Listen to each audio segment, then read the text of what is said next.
tremendous pain and disruption, but they also cleansed the system of excess.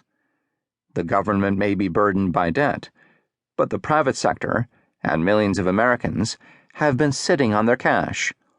A lot of cash. And soon they will begin to spend. In place of recession and crisis, we will face a period of renewed growth, with a new sense of optimism about the future. So when will that growth start happening? It is happening now in some parts of the country. Take a trip to North Dakota, or Cambridge, Massachusetts, or Silicon Valley and San Francisco, or Austin, or Houston, or New York City, and you will see the seeds of growth taking root. Soon, that growth will be happening everywhere. That growth, and the new century it will usher in, is the subject of this book. Introduction. No one ever made a plugged nickel betting against the USA.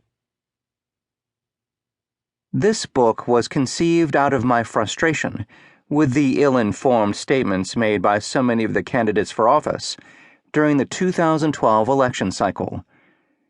It's not the first time people have made erroneous assessments regarding the United States and its prospects.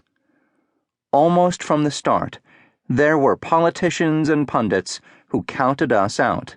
But during those recent campaigns, the national one for the presidency, as well as ones conducted on the state and local level, we heard claim after claim that our best days were behind us.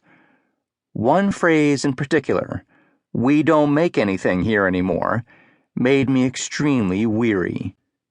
Candidates who should have known better, who should have understood more about the American economy and our role in the world, were mindlessly repeating a statement that made people nervous, made them doubt our place in the world, and made them pessimistic about the future.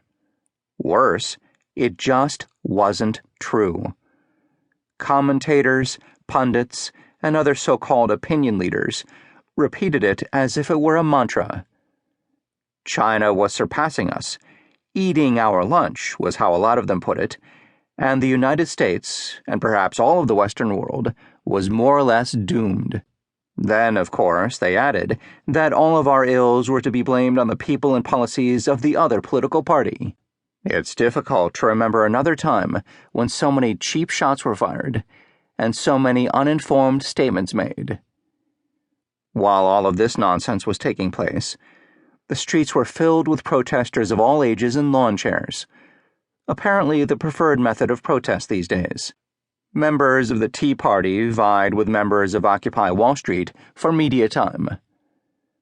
But as I listened to their arguments, and in a couple of instances talked to members of these groups, it soon became apparent to me that none of them really knew what they were talking about.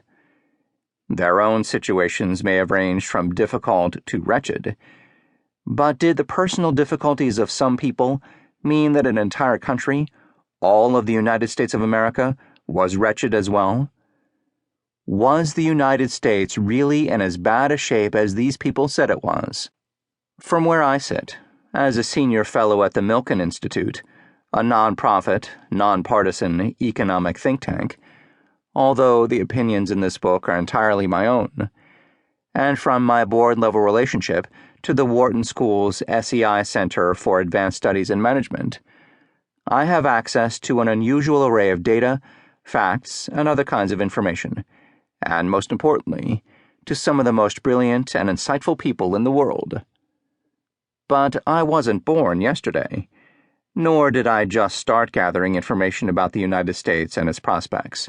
I have been an economy watcher most of my professional life, and have studied the economy from the time I was in graduate school, including the period when I was a practicing international economist at the United Nations, the years when I covered economics and business at the New York Times, and the years I spent as editor-in-chief of the Harvard Business Review. I have authored or co-authored hundreds of articles and dozens of books on the global and U.S. economy. Over the years, I've interviewed hundreds of CEOs and other business executives, and a wide range of leaders in politics and economics.